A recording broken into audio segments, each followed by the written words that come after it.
তুমি রহমান তুমি মেহেরবান লিল্লাহে তাকবীর। কখনো তোমাকে যদি ভুলি হেদায়েতের আলো জেলে কাছে নিও তুলি, কখনো তোমাকে যদি ভুলি হেদায়েতের আলো জেলে কাছে নিও তুলি। আল্লাহু আকবার। দয়া করো মায়া করো, দয়া করো মায়া করো ওহ গো দয়াবান। সবাই তুমি রহমান তুমি মেহেরবান, অন্ধ গাহে না শুধু তোমারি গুণগান। কথা বলেন ঠিক কিনা? কলিজার টুকরা বাবাজিরা বলেন তো দেখেন, অন্ধ মানুষ আছে না নেই? আছে। কই আমি তো দেখি সবগুলো চোখলা। হ্যাঁ এখানে নেই না? এখন আমি যদি বলি আছে, আছে। এই গজল থেকে আমি যেটা শিক্ষা পেয়েছি, আমি অনেক এই গজলটা নিয়ে গবেষণা করে দেখেছি, এই গজলটার ভিতরে অনেক কথা লুকিয়ে আছে। আল্লাহু আকবার বলেন। আল্লাহ পাক বলেন, হে আমার বান্দা বান্দিরা তুমি রহমান। আমরা কাকে আবারও সব থেকে বড় করলাম বলেন তো দেখি? ওই সূরা ফাতিহার দিকে এই গজলের কিন্তু মিল আছে। অন্ধ গাহে না শুধু তোমারই গুণগান। ওরা বলছে আজকের এই মাহফিলে এগুলি মানুষ বলেন তো দেখি? বাজার ঘাটে আমি আসতে লেগে যা দেখলাম, এই দোকানপাটে বহু যুবকেরা, অনেক পোলাপান ওখানে বসে আছে।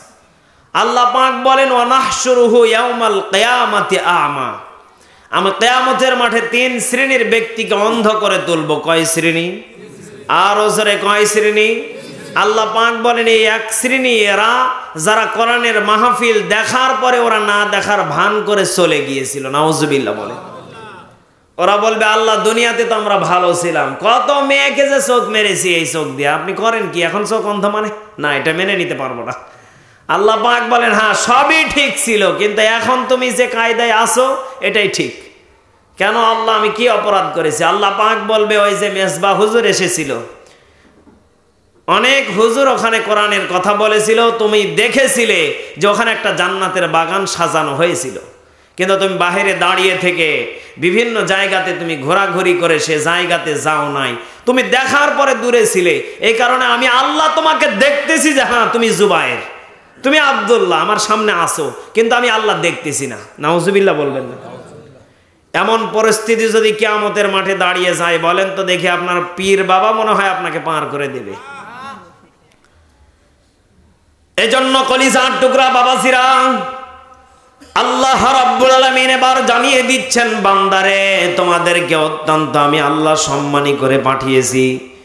কলিজার টুকরা বাবাজিরা বলেন তো দেখি, এই সম্মান নিয়ে কবরে যাওয়া দরকার আছে না নেই? ফাআযাবাহুমুল্লাহু বিমা ক্বালু জান্নাতিন তাজরি মিন তাহতিহাল আনহার ওয়া যালিকা জাযাউল মুহসিনিন।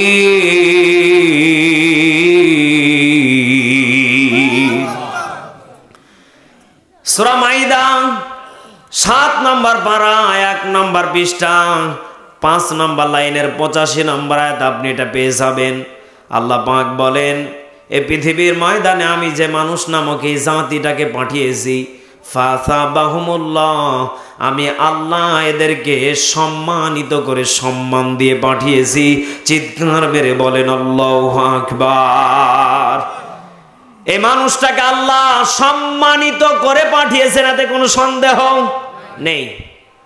আল্লাহ পাক বলেন, তোমরা এই পৃথিবীর ময়দানে যদি লক্ষ্য করে দেখো, আমি গত কয়েকদিন আগে মাহফিলে যাচ্ছিলাম দিনাজপুর বীরগঞ্জে, বগুড়া ট্রেনে উঠলাম, আমার মাইক্রোর সমস্যা হয়েছিল। ট্রেনে ওঠার সময় আমি চিন্তা করলাম আজকে ট্রেনে যাব, টিকিট কাটলাম। কাটার পরে 1 ঘন্টা পরে ট্রেন আসলো। ট্রেনটাতে উঠলাম, ওঠার পরে দেখি ট্রেন ছাড়তেছে না। কি ব্যাপার? আশেপাশের লোককে বলি কি ব্যাপার, ট্রেন ছাড়ে না কেন? দেখেন এখানে শিক্ষা লুকিয়ে আছে। হঠাৎ করে শুনি সব থেকে পিছনের বগি যেটা, ওটাতে একটা পাগল মারা গিয়েছে। কি আরো জোরে বলেন? পাগল, একটা পাগল। পাগল বলেন তো দেখি, পাগলের কি কোনো সমাজে মূল্য আছে? বলেন বলেন। একটা পাগল মারা গিয়েছে। 1 ঘন্টা ধরে পাগলের জন্য ট্রেন বন্ধ। হাজার হাজার মানুষ সেখানে বসে আছে। যে মানুষগুলি 1 মিনিটের, এমনও মানুষ ওই ট্রেনে ছিল 1 মিনিটের দাম তার কাছে ছিল কি ছিল না?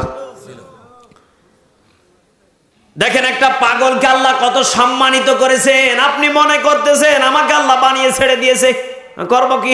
খাবো দাবো ঘুরবো মরে যাবো নাকি? না, আল্লাহ পাক বলেন হে আমার বান্দা বান্দিরা, তোমাদেরকে যে আমি চোখ দিয়েছি, হাত দিয়েছি, পা দিয়েছি, বডি দিয়েছি, মাথা দিয়েছি, ব্রেন দিয়েছি, বিবেক দিয়েছি, আবেগ দিয়েছি, ধ্যান দিয়েছি, মন দিয়েছি, নাক দিয়েছি, মুখ দিয়েছি, চোখ লাগে যেখানে চোখ লাগে সেখানে চোখ দিয়েছি, কান যেখানে লাগে সেখানে কান দিয়েছি।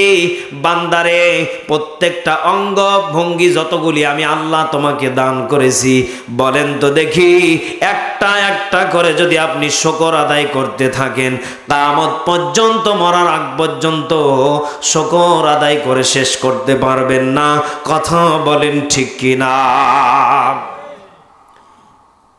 এরপরও দেখবেন অনেক মানুষ বলে আল্লাহ আমাকে কিছুই দেয় নাই। হ্যাঁ, আপনি আইসিইউতে যান, আপনার কেমনে দেওয়া লাগে আপনি টের পাবেন নাকি হুজুর? আপনি আইসিইউতে যান, 1 ঘন্টাতে আল্লাহ 20,000 টাকা গুনে নেবে। আল্লাহ তো নেবে না, বান্দাই নেবে। কথা বলেন না কেন?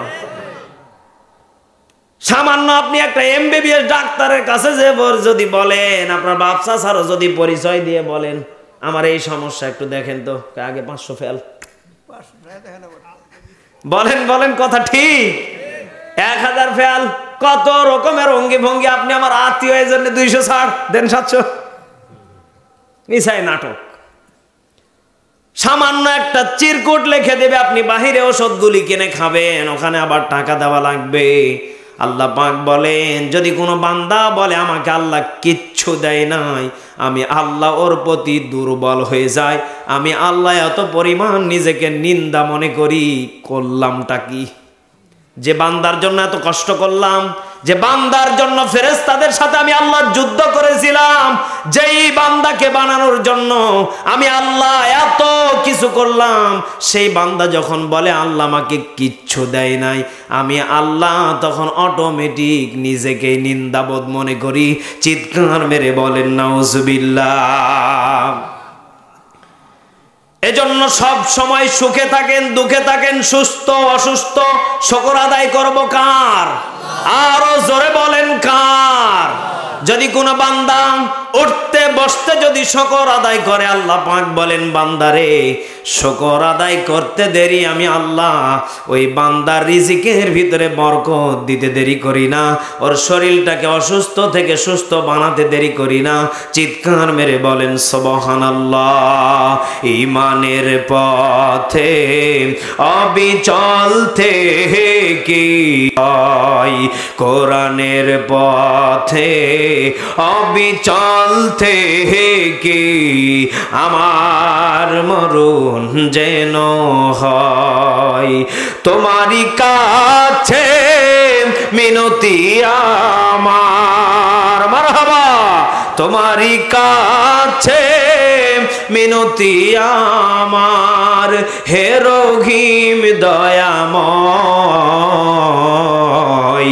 ঈমানের পথে অবিচল থেকে আমার মরণ যেন হয়। লিল্লাহে তাকবীর।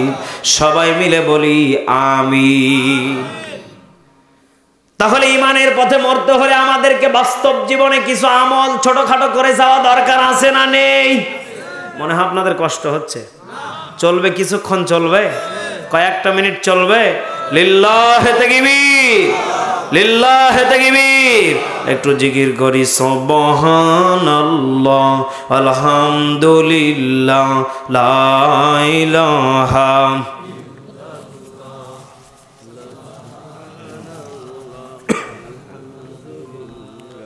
লা ইলাহা সুবহানাল্লাহ আলহামদুলিল্লাহ লা ইলাহা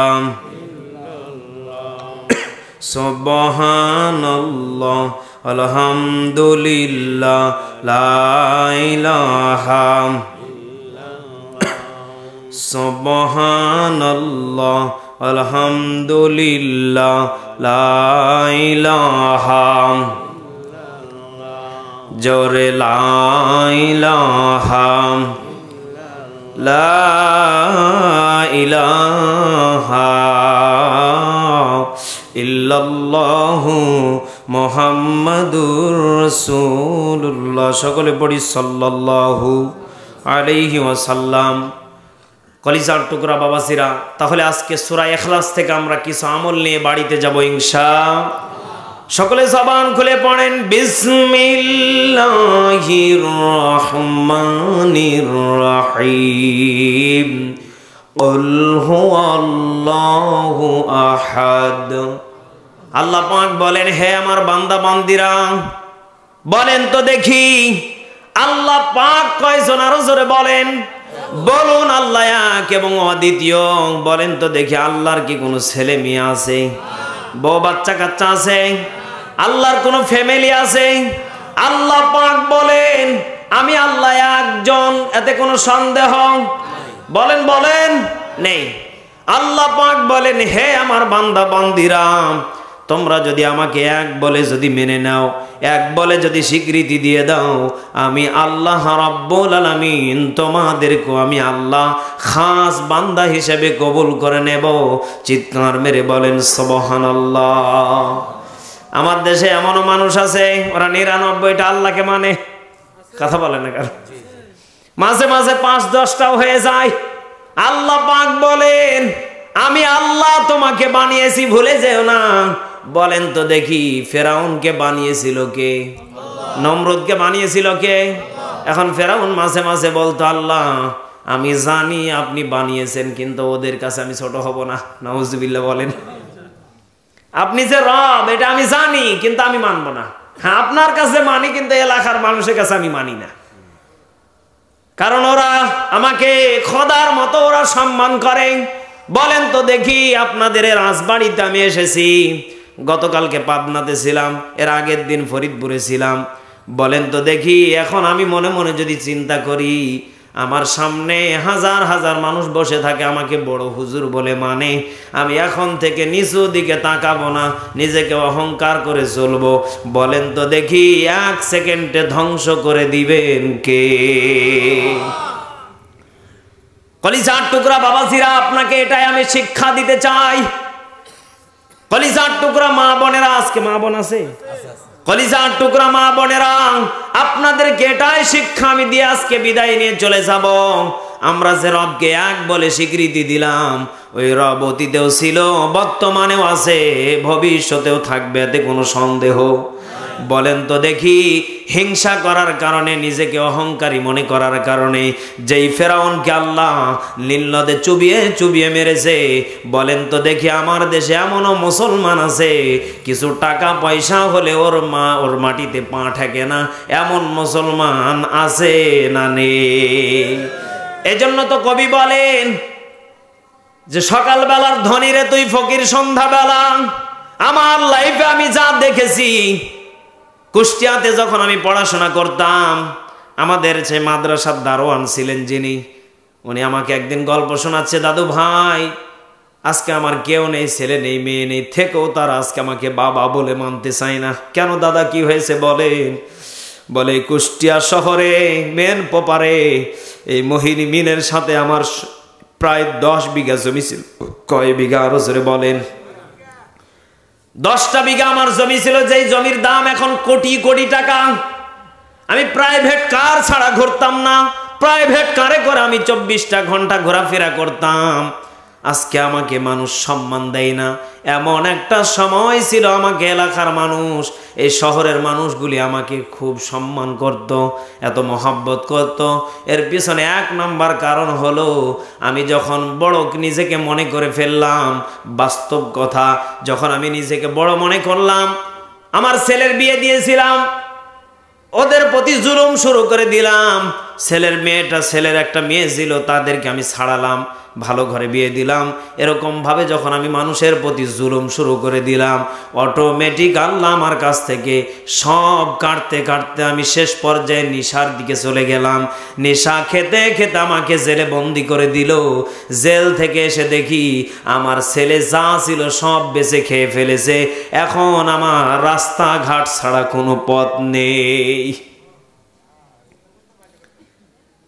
আপনার এই মাদ্রাসার রমজান আলী শিক্ষক আমাকে রাস্তা থেকে তুলে নিয়ে এসেছে, এই চেয়ারটাতে আমাকে বসিয়েছে দারোয়ান হিসাবে। আমি আপনাদের সাথে 2টা ডাল ভাত খাই, আর একটা রুম দিয়েছে, ছোট্ট একটা ঘর দিয়েছে, এখানে থেকে আমি তোমাদের দেখাশোনা করি। বলেন তো দেখি, যেই লোকটা কয়েক বছর আগে ধনী ছিল, সেই লোকটাকে ধনী থেকে ফকির বানিয়ে দিয়েছেন কে? ওই আল্লাহ আজও আছে না নেই? রাজবাড়ির মুসলমান আরো জোরে বলেন আছে না নেই? আল্লাহ পাক বলেন, তাহলে তোমরা বলো আমি আল্লাহ এক, এতে কোনো সন্দেহ? আরো জোরে বলেন সন্দেহ। এরপরে আল্লাহ পাক বলেন আল্লাহুস সামাদ, তিনি কারো মুখাপেক্ষী নয়, সকলেই তার মুখাপেক্ষী, এতে কোনো সন্দেহ? বলেন তো দেখি, আমরা গোলামি করি কার? দাসত্ব করি কার? ইবাদত করি কার? সব কিছু যখন কোনো বান্দা আল্লাহর জন্য করবে, আল্লাহ পাক বলেন বান্দা যখন আমার হয়ে যাবে, আমি আল্লাহ তখন বান্দার হয়ে যাব। চিৎকার মেরে বলেন সুবহানাল্লাহ। ছোট্ট একটা আমল বলে বিদায় নিয়ে চলে যাব, কেউ উঠাউঠি করেন না। আল্লাহ রাব্বুল আলামিন বলেন এই সূরা ইখলাসের ভিতর আমি আল্লাহ আমার পরিচয়টা তুলে ধরেছি। এই কারণে আমি আল্লাহ চাইলে সূরা বাকারাতে আমার পরিচয় তুলে ধরতে পারতাম। কথা বলেন না কেন? আমি আল্লাহ সূরা বাকারা সব থেকে বড় সূরা, আমি সেখানে আল্লাহ আমি দেই নাই, কারণ আমি যে একজন রব।